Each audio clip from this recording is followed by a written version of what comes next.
Welcome to the Voice of Reason, Carolina charm with California wit. Whether it's the law, politics, relationships, or recipes for the kitchen, the Voice of Reason is online and in all our hearts. Now, please welcome the Voice of Reason, Mr. Ted Durden. Good evening, and welcome to another episode of the Voice of Reason. I'm your host, Ted Durden. Well, there's been a lot happening in the news this week, the last couple of weeks. First and foremost, I want to send out my condolences to the families of the victims of the synagogue shooting in Pittsburgh. That's a real tragedy. And also to the families at the shooting in Kentucky. And as well as my heartfelt sympathy and fear for those who were the target of the pipe bombs. And what disturbs me about all of these events is the cause. Where did this all come from? And there's an old saying, a fish stinks from the head. Me personally, my opinion, I laid at the feet of our fake news commander-in-chief, Donald Trump. In my opinion, it all began with his rhetoric during his campaign. Now, of course, when he's been asked about this, he vehemently denies it. He's not responsible. He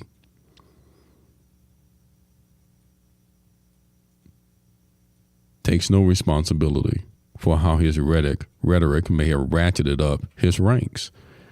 And if you think about it, after he was named president-elect of the United States, there was a surge in hate-fueled taunts and threats by his supporters.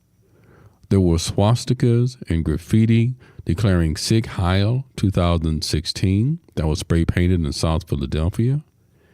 Trump was scrawled on the door to a prayer room used by Muslim students at New York University. Even a gay pride flag was burned in Rochester, New York, and the effigy of a black man was hanged above the entrance to a coffee shop in Tuscaloosa, Alabama, dangling from the end of a rope. There was a frightening number of incidents that occurred at schools all over this country, from fifth graders who allegedly chanted "Build the Wall" at a school in Southern California to high school students in New Jersey who reportedly chanted 10 feet higher, of course making a reference to the wall to keep out Hispanics. Even during his 2016 campaign, he characterized Latino immigrants as criminal, racist, sources of infectious diseases. He called for banning Muslims from entering the United States and said Muslims couldn't be registered in a national database.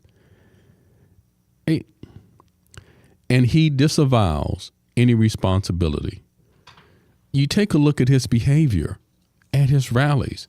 Even now, and you look at the length of time that he's been in the White House, there is still chance of lock her up, make a reference to Hillary Clinton, who is now a private citizen. And again, he disavows any responsibility. And when taken to task about it, how did he respond? Hey, look, I'm really trying to be nice right now.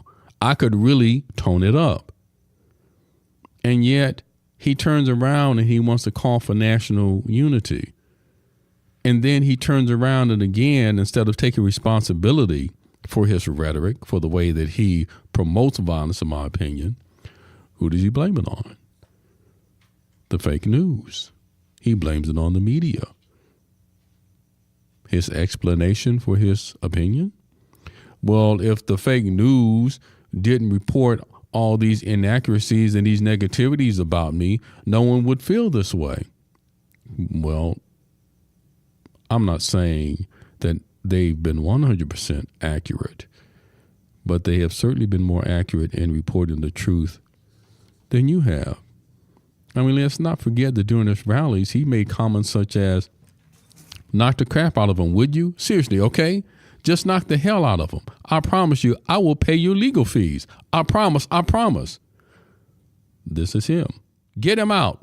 Try not to hurt him. If you do, I'll defend you in court. Don't worry about it. I love the old days. You know what they used to do to guys like that in a place like this? They'd be carrying him out on a stretcher. Talking to a protester. I'll beat the crap out of you. I like to punch him in the face. As a matter of fact, at one of his rallies, one protester did get struck in the face. And recently, and unfortunately the governor's name escapes me, he lauded the governor for body slamming a reporter. Yeah, I like a guy that can body slam. And what was the reporter's offense? He asked a question about health care. Since he's become president, there has been no civility whatsoever between the political parties at all. At all. He uses his rallies to stoke and excite his base, and there's nothing wrong with that. But he does it in such a negative fashion. To me, he promotes and he condones violence and makes no apology for it. Seems to delight and relish in it. When you look at what happened in Charlottesville, when you had the Klan there, you had the neo-Nazis there. Instead of condemning them, well, let me qualify that. He condemned them at first, but then got angry because he did and referred to there being good people on both sides. I don't get that. I can't remember the last time I met a nice racist, not me personally.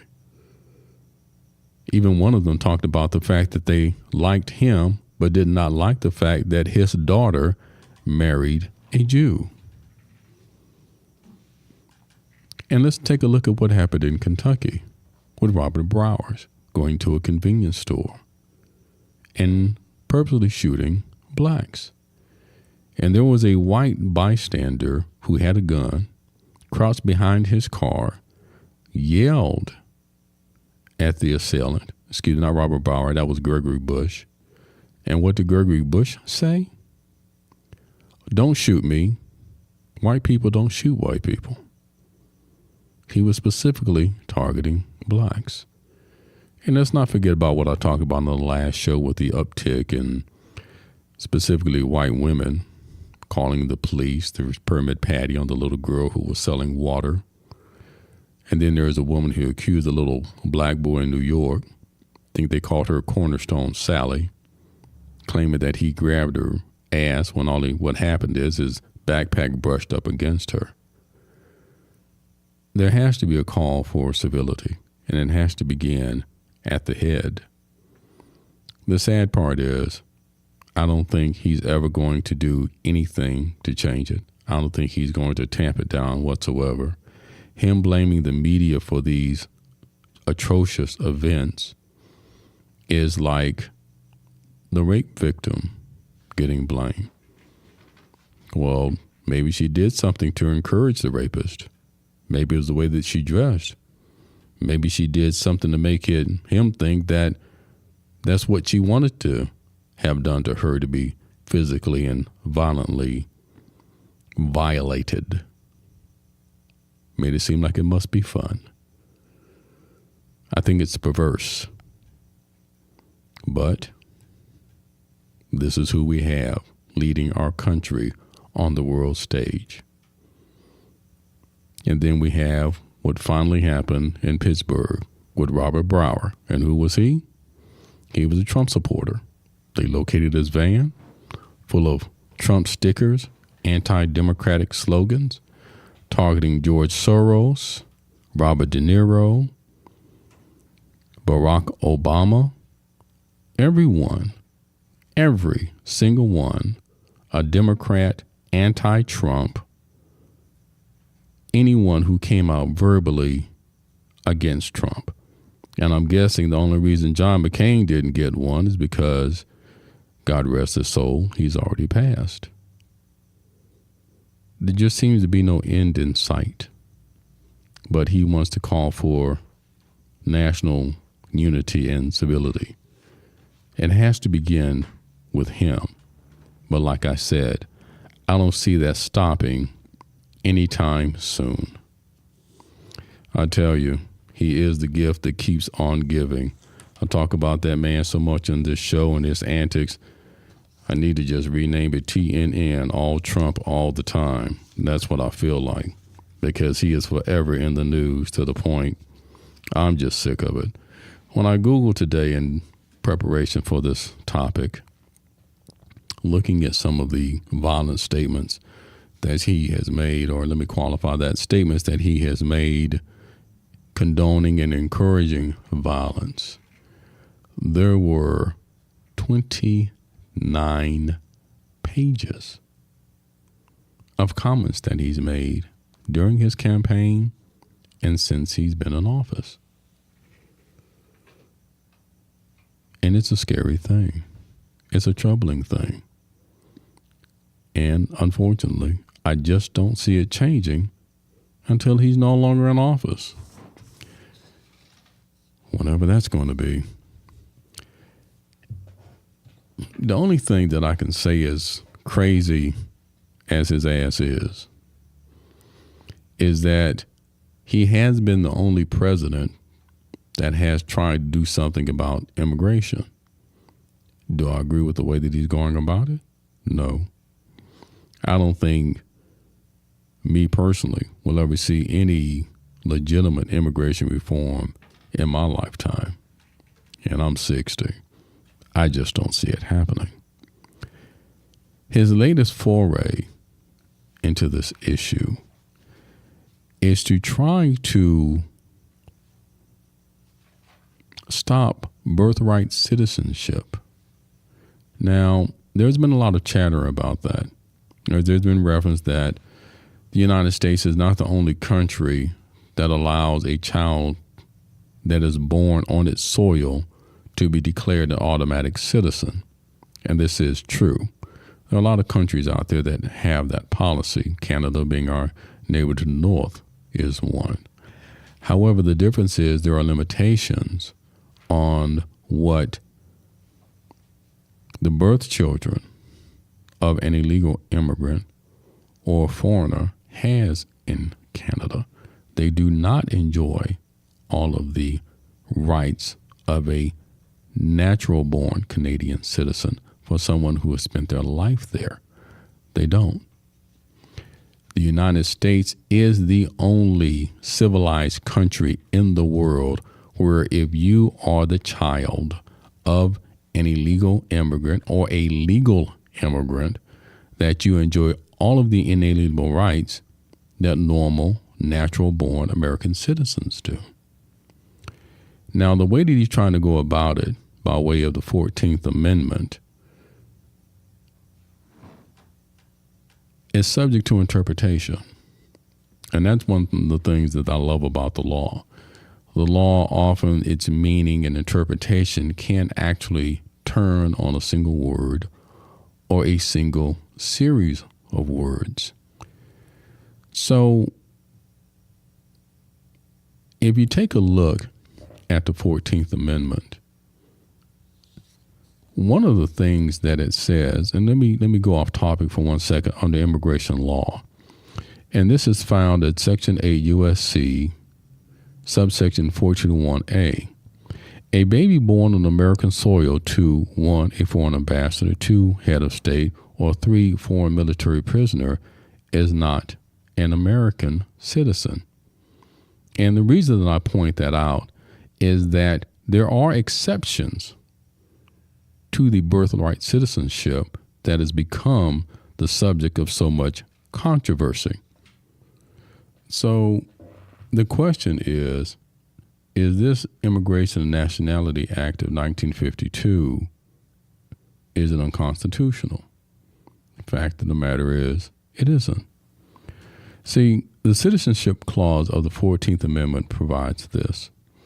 All persons born or naturalized in the United States and subject to the jurisdiction thereof are citizens of the United States and of the state wherein they reside. So really and truly, like I just said, the interpretation can turn on a single word or a phrase.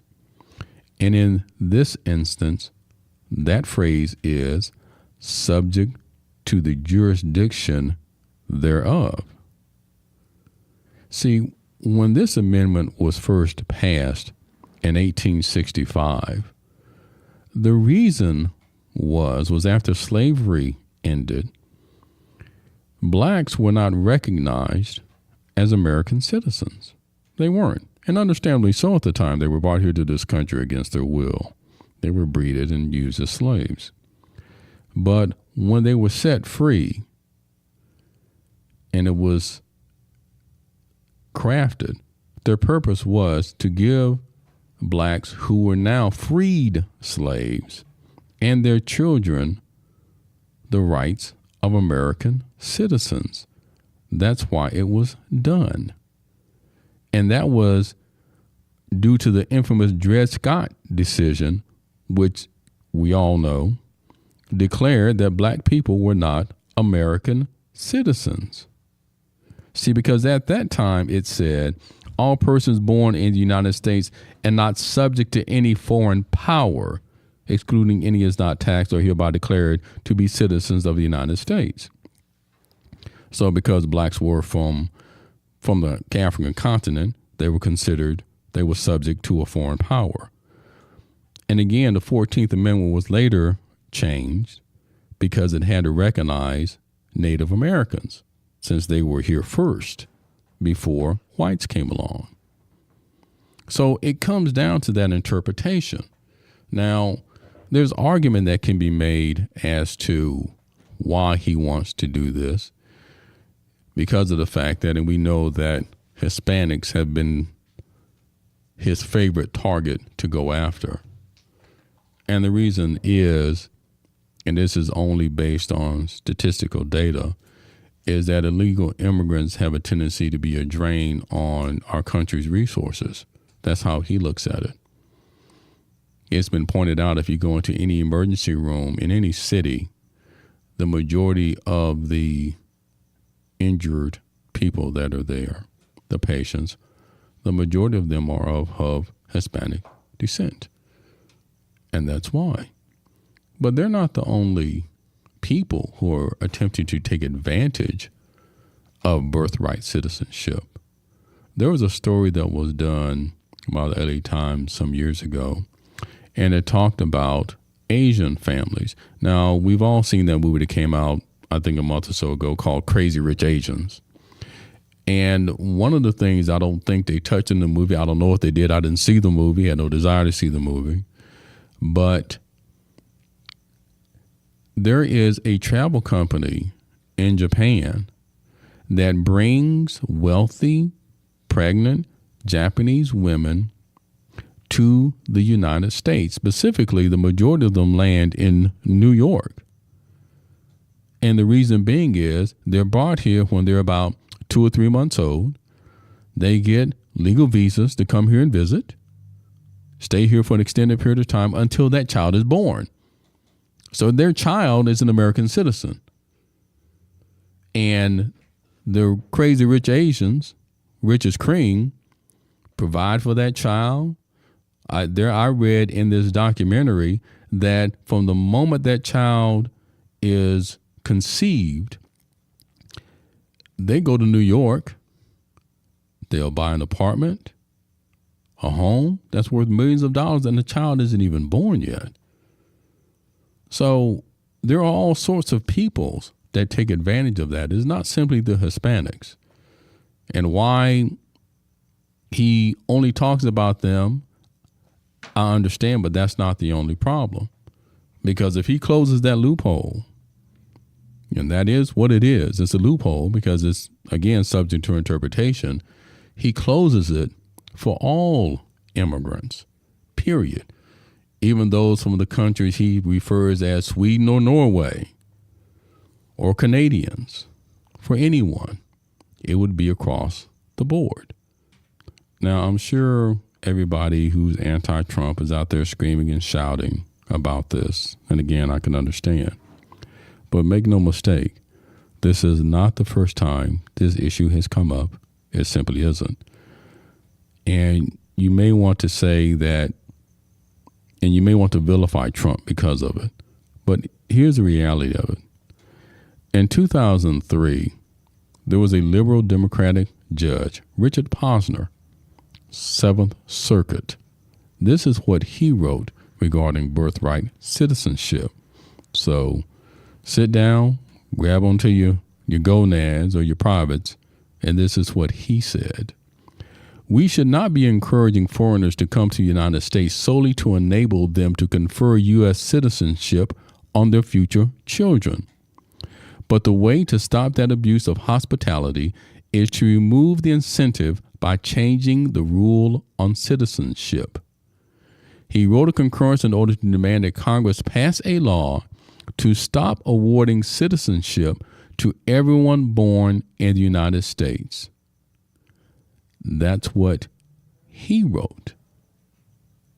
And he was an extremely liberal judge.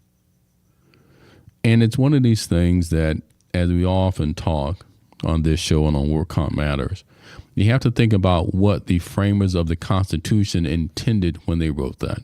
Just like any law, it metamorphs and it changes and it evolves.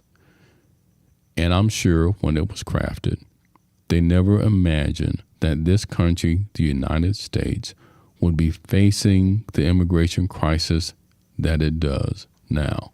I think this country will always be a beacon of hope and light to the world, to the impoverished, to the disenfranchised, to the dreamers. I think it always will be, and it should be. But I also believe that there should be boundaries, there should be parameters, and there should be laws in place that we all need to comply with. Now, that's my opinion as far as that goes.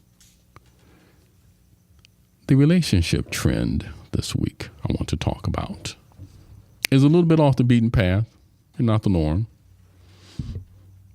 The one I want to talk about now is LeBron James and the Lakers. The Lakers currently stand at a record of 2-5. 2-5. Now, I'm not saying that LeBron is the sole reason why we are 2-5. I mean, we have the Warriors who are 7-1. We got the Nuggets at 5-1. We got the Trailblazers at 5-2. We've got the Pelicans at 4-2. We are at 2-5. And the only ones that are beneath us are the Rockets at 1-5 and the Suns at 1-5. See, I'm a logical man, and I believe in investing wisely. I don't think that at this point, and I'll make no bones about it, I'm not a LeBron fan. Never have been. In my opinion, he's a one-dimensional, maybe two-dimensional player. I was grossly offended when I read articles referring to him as the king of L.A. I'm sorry. That's a crown that, in my opinion, only Kobe and Magic Johnson can wear. And that's just in recent history. There's a long list of Lakers who I believe deserve that moniker and not LeBron James. He doesn't. We paid that man $153 million over a period of 4 years, hopefully to bring a championship to the Lakers. That's over $38 million a year. And he, of course, has the option for a fourth.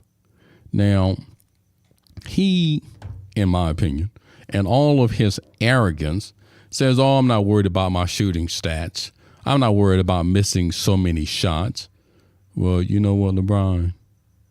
Hats off to you, my brother. Because, see, if somebody was paying me $38 million a year, I'm getting that check on the regular.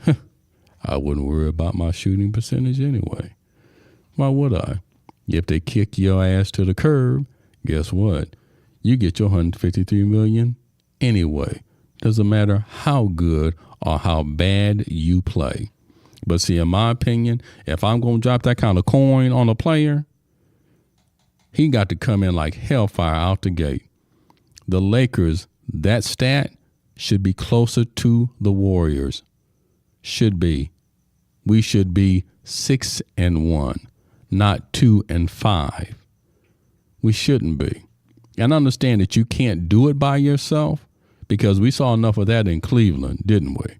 We saw that there. You can't do it by yourself. You had to go to Miami and convince other players to join you in order for you to get your first championship ring. You couldn't do it by yourself. You're not going to be able to do it here. I don't think you're worth $153 million. I don't. Even look at your stats. Although your stats are pretty consistent, I'll give you that. Right now, you're shooting at about 50%. Over the course of your career, beginning in 2003, what is your average? 50.4%. So the reality is the Lakers had an idea of what they were getting. Even your average points per game is about the same. You played approximately 36 minutes. During this season, you've averaged 27.6. And during the course of your career, you averaged 27.2. I mean, there are no surprises. I just don't think it was worth the money. The question is, how long is a love affair with LeBron James going to last while this losing trend continues? I wasn't a fan to begin with.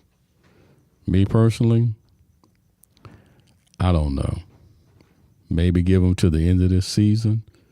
But if the Lakers don't turn this around, see, I wouldn't have given him a 4-year contract. I might have given him 2.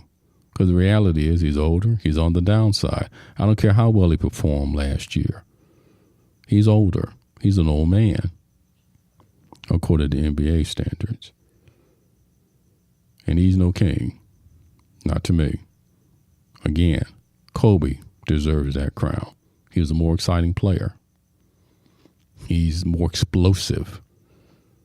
The only thing that LeBron does is bulls his way to the goal and slams it home. There are no aerial acrobatics. There's no exciting play the way Kobe does. He doesn't have it in him.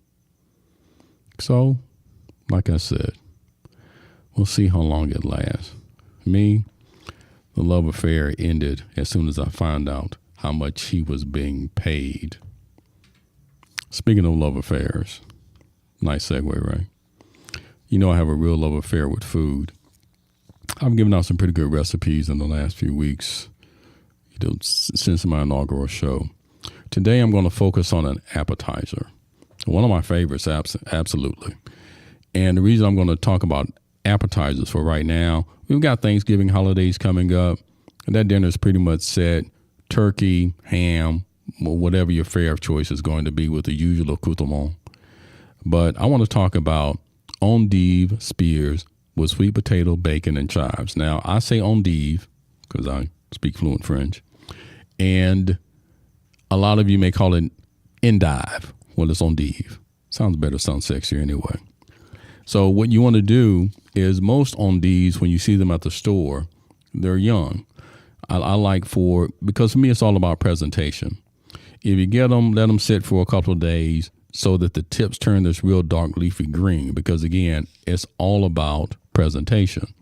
Now, this dish is very simple, very easy to make. All you're going to need is a sweet potato. You're going to peel it, cut it into 1/4-inch diced pieces. You want to do about 1.5 cups. Get some kosher salt, some freshly ground black pepper, 3 tablespoons of thinly sliced fresh chives. Get yourself 3 green onions, cut them up, 3 tablespoons worth. The rest you can use for decoration later. You want to get the endives. I usually set up about 10 of them And then later on for the topping, you're going to need either a quarter cup of creme fraiche or sour cream. And again, very simple, easy recipe. You're going to take the bacon and you're going to fry it over medium heat. Make sure it gets nice and crispy. Now, once you're done with that, take it to the side and crumble it. Just crumble it. Okay? Now, you then take the sweet potato and put it in that fat. Add a little salt and pepper. Stir that up. Now, what that's going to do is, of course, it's going to cook and brown the sweet potato, and it's going to make it tender and soft. Now, once you've done that, you take your chives and you throw that in the same pan and you mix that up. Then you can put on your kosher salt and your fresh ground pepper. Always use fresh ground pepper, better. And you season it to taste. Then let it sit for a few minutes. Then what you do, you take this concoction. Now you've got your endive, and you want to make sure that you're peeling off separate lettuces and lining those up. You don't want to make them too small, so you'll probably, depending on the size of the endive, you might get about 3, maybe a good 4 off of each one. So you should end up around 10 or 12. You take that concoction of the sweet potato, the bacon, and the chives, and you spoon it out just on the end of the endive, say maybe where the green part begins in the middle of the leaf towards the end. Just fill that with that concoction on each one. Then set up on a platter.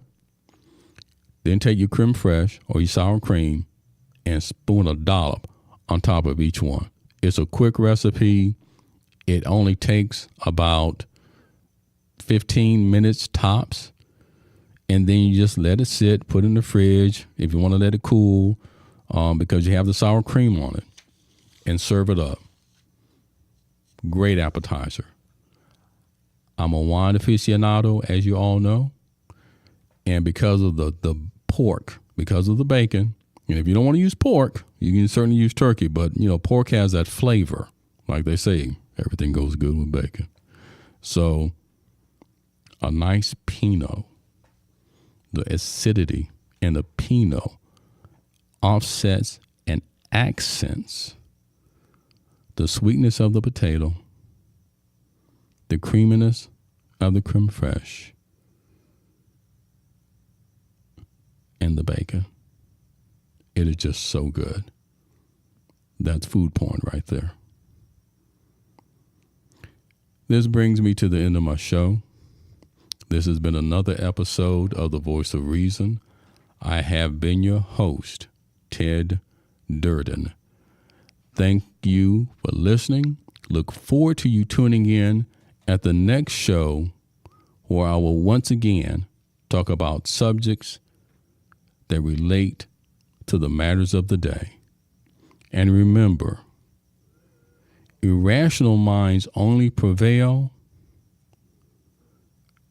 when sensible people sit back and do nothing. Change only occurs when we effectively communicate with each other. Good night.